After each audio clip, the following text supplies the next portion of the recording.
লাব্বাইক আল্লাহুম্মা লাব্বাইক ধ্বনিতে মুখর আরাফাতের ময়দান। পশু কোরবানির মধ্য দিয়ে কাল ঈদ উদযাপন করবেন হাজিরা। ঈদ উদযাপনে রাজধানী ছাড়ছে মানুষ। ট্রেনে বাসে বাড়ি ফেরা মানুষের ভিড়। মহাসড়কে দীর্ঘ যানজটের ভোগান্তি। ঈদের আগে আগে জমে উঠেছে কোরবানির পশুর হাট। গতবারের তুলনায় দাম সহনীয় বলছেন ক্রেতা বিক্রেতারা। কোরবানির বর্জ্য 12 ঘন্টার মধ্যে অপসারণের ঘোষণা। দক্ষিণ সিটির এবার 85 লাখ পিস চামড়া সংগ্রহের টার্গেট ট্যানারি মালিকদের। দেখছিলেন ক্রাউন সিমেন্ট সংবাদ শিরোনাম। এবার বিস্তারিত। আজ পবিত্র হজ। মহান আল্লাহর কাছে বান্দার হাজিরা আর সৃষ্টিকর্তার একত্ববাদের তালবিয়া লাব্বাইক আল্লাহুম্মা লাব্বাইক ধ্বনিতে মুখর ঐতিহাসিক আরাফাতের ময়দান। যে ময়দানে বিদায় হজের ভাষণ দিয়েছিলেন সবশেষ নবী হযরত মুহাম্মদ সাল্লাল্লাহু আলাইহি ওয়াসাল্লাম। বৃহস্পতিবার ভোরে তাঁবুর নগরী মিনা থেকে আরাফাতের ময়দানে হাজির হন মুসল্লিরা। হজের 3টি ফরজের একটি হচ্ছে আরাফাতের ময়দানে অবস্থান। জোহরের ওয়াক্তে মসজিদে নামিরা থেকে হজের খুতবা দেবেন মসজিদুল হারামের ইমাম ও খতিব শায়খ ডক্টর সালেহ বিন হুমাইদ। খুতবার অনুবাদ বাংলা, ইংরেজি, চীনা সহ 34টি ভাষায় সম্প্রচার করা হবে। খুতবার পর জোহর ও আসরের নামাজ একত্রে আদায়ের পর সূর্যাস্ত পর্যন্ত আরাফাতের ময়দানে অবস্থান করবেন মুসল্লিরা। সূর্যাস্তের পর তারা 9 কিলোমিটার দূরে মুজদালিফায় গিয়ে মাগরিব ও এশার নামাজ আদায় করবেন। পরে খোলা আকাশের নিচে অবস্থানকালে ইবাদত বন্দেগীতে রাত কাটানোর পাশাপাশি শয়তানকে মারার জন্য সংগ্রহ করবেন পাথর। পরদিন 10 জিলহজ মিনায় গিয়ে শয়তানের উদ্দেশ্যে পাথর ছোঁড়ার পর কোরবানি দিয়ে মাথার চুল ছেঁটে গোসল করে এহরাম খোলার মাধ্যমে শেষ হবে হজের মূল আনুষ্ঠানিকতা। এদিন সৌদি আরব সহ মধ্যপ্রাচ্যের বিভিন্ন দেশে উদযাপন করা হবে ঈদুল আজহা। ঈদে ট্রেনে ঘরমুখী মানুষের চাপ থাকলেও নেই ভোগান্তি। রাজধানীর কমলাপুর রেলওয়ে স্টেশনে সকাল থেকে উপচে পড়া যাত্রী নিয়ে নির্দিষ্ট সময়ে গন্তব্যে ছেড়ে যাচ্ছে ট্রেন। গত 26 মে যারা ট্রেনের আগাম টিকিট কেটেছেন আজ তারা যাচ্ছেন নিজ নিজ গন্তব্যে। পরিবার পরিজন নিয়ে সবাই ছুটছেন বাড়ির পথে। পূর্বাঞ্চল ও পশ্চিমাঞ্চল সহ এবারের ঈদ যাত্রায় সর্বমোট 55 জোড়া বিশেষ ট্রেন দেশের বিভিন্ন গন্তব্যে ছেড়ে যাচ্ছে। দেওয়ানগঞ্জের উদ্দেশ্যে সকাল 7:30টায় কমলাপুর রেলওয়ে স্টেশন থেকে ছেড়ে যায় তিস্তা এক্সপ্রেস। 8:30টায় লালমনিরহাটের উদ্দেশ্যে ছেড়ে যায় লালমনি এক্সপ্রেস। ঘরমুখী মানুষের নিরাপত্তায় কমলাপুরে আইনশৃঙ্খলা বাহিনীর টহল রয়েছে। তবে তারপরেও ট্রেনের ছাদে চড়ছেন যাত্রীরা। না, কোনো ভ্রমণে দেখতেছি না সামনে কি হবে। আমি তো খুব আরামে উঠলাম। কোনো শিডিউল বিপর্যয় নাই, রাইট টাইমেই আছে ট্রেনটা, তো আমি সিটে এসে বসতে পারছি এই মুহূর্তে। আমরা ঈদে বাড়িতে যাচ্ছি, বাচ্চা কাচ্চা নিয়ে ভালোভাবে যাচ্ছি। আমি আমার বাবা মার সাথে আমার দাদু বাড়ি যাচ্ছি ঈদ করতে। সুন্দর, ঠিক আছে, কোনো ট্রেনের বিপর্যয় নাই এবং আমরা যে যাত্রাটা করতেছি এতে আমরা খুশি। দর্শক, এই মুহূর্তে গাবতলী বাস টার্মিনালে আছেন সহকর্মী ফজলে রাব্বি। সরাসরি তার সঙ্গে কথা বলছি। রাব্বি, গাবতলীতে ঘরমুখী মানুষের ভিড় কেমন দেখছেন? সেখানকার সার্বিক চিত্র আমাদের জানাবেন। ধন্যবাদ নাদি। আপনি জানেন আজ কিন্তু সরকারি ছুটি, অর্থাৎ ঈদ যাত্রার যে আনুষ্ঠানিক যাত্রা সেটা কিন্তু ইতিমধ্যে শুরু হয়ে গেছে। গতকালকে অফিস শেষ করে কিন্তু অনেকেই ইতিমধ্যে তার যে নিজ নিজ গন্তব্য সেখানে কিন্তু রওনা দিয়েছে। আজকেও কিন্তু চিত্র একই দেখা যায়। আমি যদি দেখাই গাবতলীর চিত্রটা, এখানে কিন্তু আসলে ব্যাপক মানুষের উপস্থিতি দেখা যাচ্ছে এবং রাজধানী ছাড়ছে তারা নারীটারে কিন্তু আসলে তাদের যে আপনজন প্রিয়জন তাদের সাথে ঈদ ভাগাভাগি করতে কিন্তু যাচ্ছে। তবে বরাবরের মতো যে অভিযোগ, সেই অভিযোগ কিন্তু আসলে এবারও দৃশ্যমান। যে অধিক ভাড়া আদায়ের যে অভিযোগটা বরাবরই আমরা দেখি, সেবার এটাও কিন্তু এবার চলমান আছে। ফলে যাত্রীরা বলছে যে ভাড়া 200 টাকার ভাড়া, অর্থাৎ মানিকগঞ্জের ভাড়া সেলফি পরিবহন যে ভাড়া 180 টাকা বা 170 টাকা নিয়ে থাকে সচরাচর ঈদ বাজার উপলক্ষে সেটা 200 হওয়ার কথা, কিন্তু সেই একই ভাড়া 400 টাকা নিচ্ছে। এবং এই অভিযোগ কিন্তু আসলে দৃশ্যমান হচ্ছে। প্রচুর মানুষ এই অভিযোগ করছে যে সেলফি পরিবহন এই ধরনের কার্যক্রম চলমান রাখছে। আর পাশাপাশি এছাড়া অন্যান্য যে পরিবহন আছে সেই পরিবহনগুলোর কিন্তু একই অভিযোগ আছে, তারা কিন্তু আসলে বাড়তি ভাড়া আদায় করছে। কিন্তু তারপরেও কিন্তু আসলে বিআরটি এবং পুলিশের যে দৃশ্যমান পদক্ষেপ সেটা কিন্তু আসলে দেখা যাচ্ছে না। অনেকে অভিযোগ করছে যে সাংবাদিক বা পুলিশ গেলে ততক্ষণ তারা ব্যবস্থা নিচ্ছে, তার পরক্ষণে কিন্তু তারা অধিক ভাড়া আদায় করছে। একটা বিষয় ছিল। আর নিরাপত্তা নিয়ে কিন্তু আসলে বরাবরই একটা উদ্বিগ্ন থাকে সাধারণ যাত্রীদের মধ্যে। সেই উদ্বিগ্নর বিষয়টা কিন্তু এবার অনেকটাই পরিষ্কার হয়ে আসছে। অর্থাৎ সেনাবাহিনী সহ পুলিশ, র্যাব, 3 স্তরের আসলে নিরাপত্তা আসলে বজায় রাখা হয়েছে। ফলে নিরাপত্তার যে জায়গাটা সেটা কিন্তু আসলে এবার যথেষ্ট সুন্দর রয়েছে বলা যায়। তো এই ছিল মোটামুটি আমার কাছে সর্বশেষ অবস্থা গাবতলী থেকে। রাব্বি, আপনাকে ধন্যবাদ। দর্শক, গাবতলী বাস টার্মিনাল থেকে কথা বলছিলেন সহকর্মী ফজলে রাব্বি। ঢাকা টাঙ্গাইল যমুনা সেতু মহাসড়কে অতিরিক্ত গাড়ির চাপে এলিঙ্গা থেকে যমুনা সেতু পর্যন্ত দেখা দিয়েছে 10 কিলোমিটারে থেমে থেমে যানজট। ভোগান্তিতে ঈদে ঘরমুখ যাত্রীরা।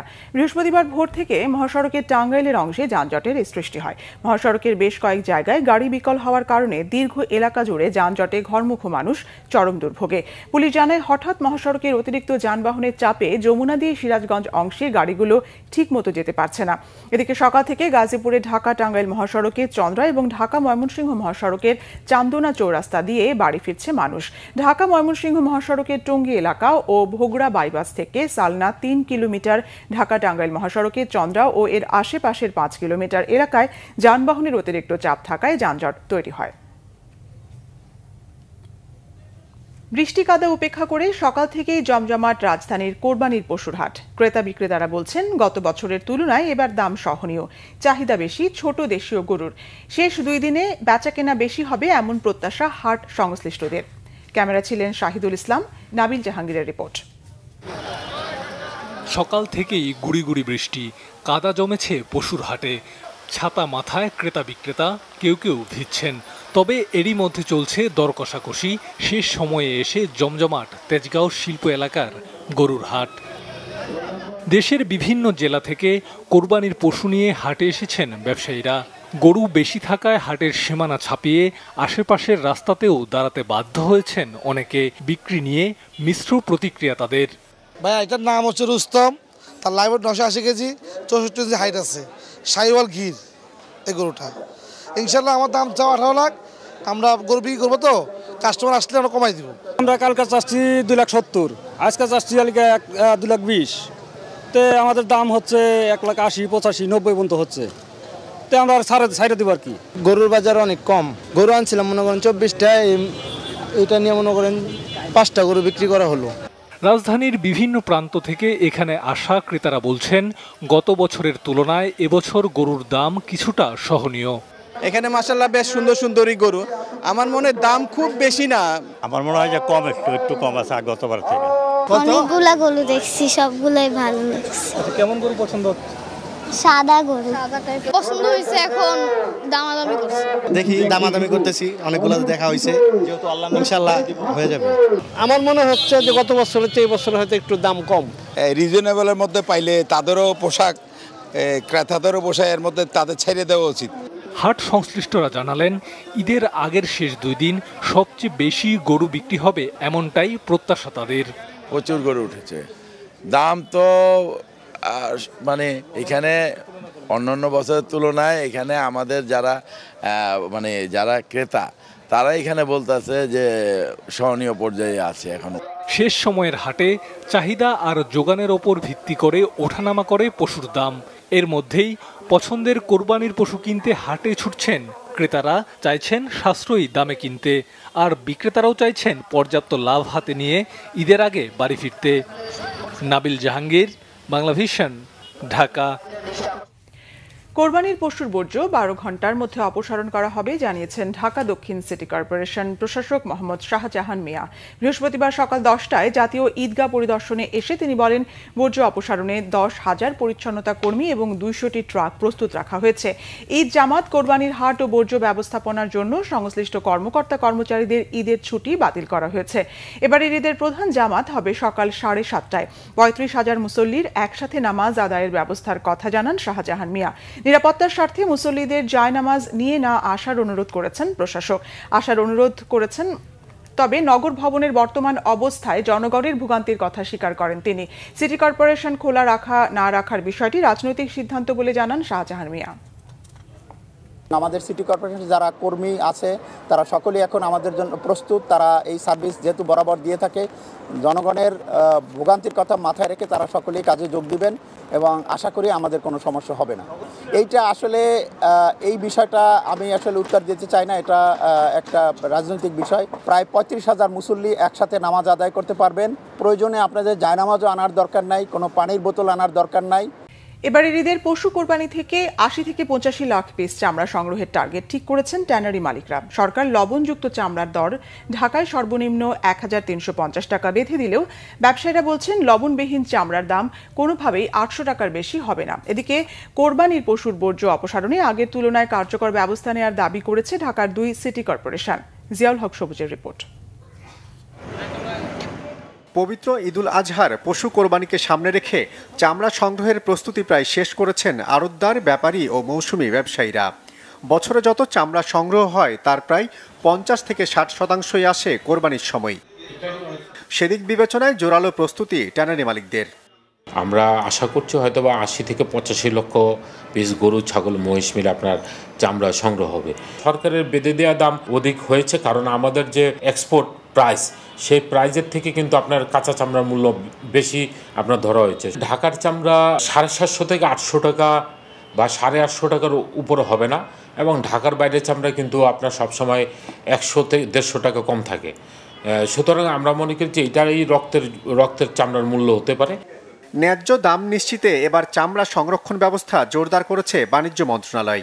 মাদ্রাসা ও এতিমখানায় বিনামূল্যে ৩০,০০০ টন লবণ দিচ্ছে সরকার। এরপরও ৪ ভাগের ১ ভাগ চামড়া নষ্ট হওয়ার শঙ্কা ট্যানারি মালিকদের। সঠিক সময়ে আপনার লবণটা না দেওয়ার কারণে, এবং আরেকটি হলো আপনার যে এই অদক্ষ শ্রমিকদের চামড়াটা ছাড়ানোর কারণে, এবং পাশাপাশি ল্যাম ডিজিজের কারণে। এই ডিজিজটা হলে আপনার এই চামড়াটা কোনো গ্রেডে যায় না, এটা খুবই নিম্নমানের একটা কোয়ালিটি হয়, সেটাকে আমাদের ফেলে দিতে হয়। তো আমরা মনে করি যে এইটাও মিলিয়ে সব কিছু মিলিয়ে আমি মনে করি এই বছর ৩০% আপনার চামড়া নষ্ট হওয়ার সম্ভাবনা আছে। এদিকে চামড়া বেচাকেনা নির্বিঘ্ন করার পাশাপাশি কোরবানির পশুর বর্জ্য দ্রুত সরাতে দরকারি প্রস্তুতি নিয়েছে ঢাকার ২ city corporation.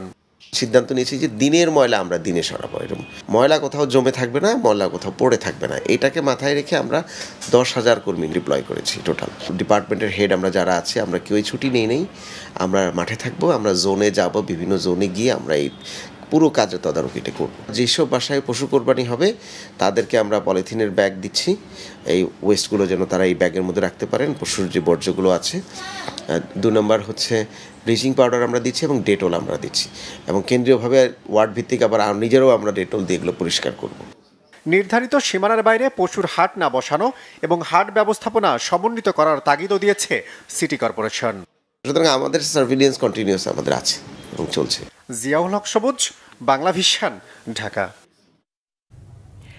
BNP chairperson Begum Khaleda জিয়ার গুলশানের বাড়ির নামজারির কাগজ পৌঁছে দিয়েছে সরকার। বুধবার রাতে গৃহায়ন ও গণপূর্ত উপদেষ্টা আদিলুর রহমান খান বেগম খালেদা জিয়ার হাতে নামজারির কাগজ তুলে দেন। এ সময় গণপূর্ত মন্ত্রণালয়ের সচিব নজরুল ইসলাম ও রাজধানী উন্নয়ন কর্তৃপক্ষের চেয়ারম্যান রিয়াজুল ইসলাম উপস্থিত ছিলেন। তারা বেগম খালেদা জিয়ার স্বাস্থ্যের খোঁজ খবর নেন এবং ঈদের শুভেচ্ছা জানান।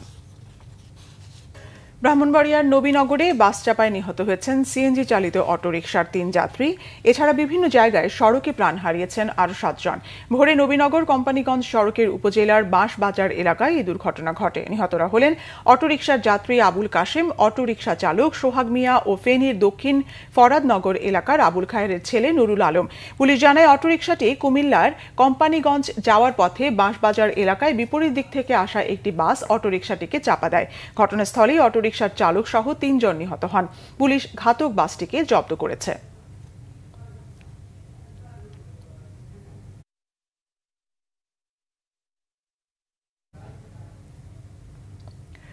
নিরাপত্তার স্বার্থে Iran, Libya, Yemen, Afghanistan, Myanmar সহ 12টি দেশের নাগরিকদের যুক্তরাষ্ট্রে ভ্রমণে সম্পূর্ণভাবে নিষেধাজ্ঞা জারি করেছেন মার্কিন president Donald Trump.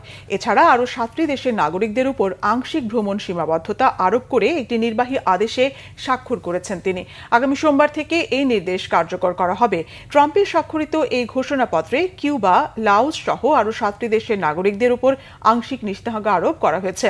White house থেকে এক ভিডিও বার্তায় প্রেসিডেন্ট ট্রাম্প জানান, মার্কিন যুক্তরাষ্ট্রের জাতীয় নিরাপত্তা ও জনস্বার্থ রক্ষায় এই পদক্ষেপ নেওয়া হয়েছে।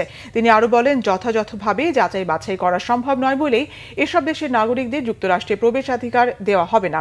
এছাড়া যুক্তরাষ্ট্রের ক্ষতি করতে চায় এমন কাউকে প্রবেশ করতে দেওয়া হবে না। নিষেধাজ্ঞার এই তালিকা পুনর্বিবেচনা করা হতে পারে এবং পরিস্থিতির উন্নতি হলে তালিকা থেকে কোনো দেশকে বাদ দেওয়া হতে পারে বলেও জানিয়েছেন ট্রাম্প। সংবাদ শেষ করব ক্রাউন সিমেন্ট শিরোনামগুলো আরেকবার জানিয়ে। লাব্বাইক আল্লাহুম্মা লাব্বাইক ধ্বনিতে মুখর আরাফাতের ময়দান। পশু কোরবানির মধ্য দিয়ে কাল ঈদ উদযাপন করবেন হাজিরা। ঈদ উদযাপনে রাজধানী ছাড়ছে মানুষ, ট্রেনে বাসে বাড়ি ফেরা মানুষের ভিড়, মহাসড়কে দীর্ঘ যানজটের ভোগান্তি।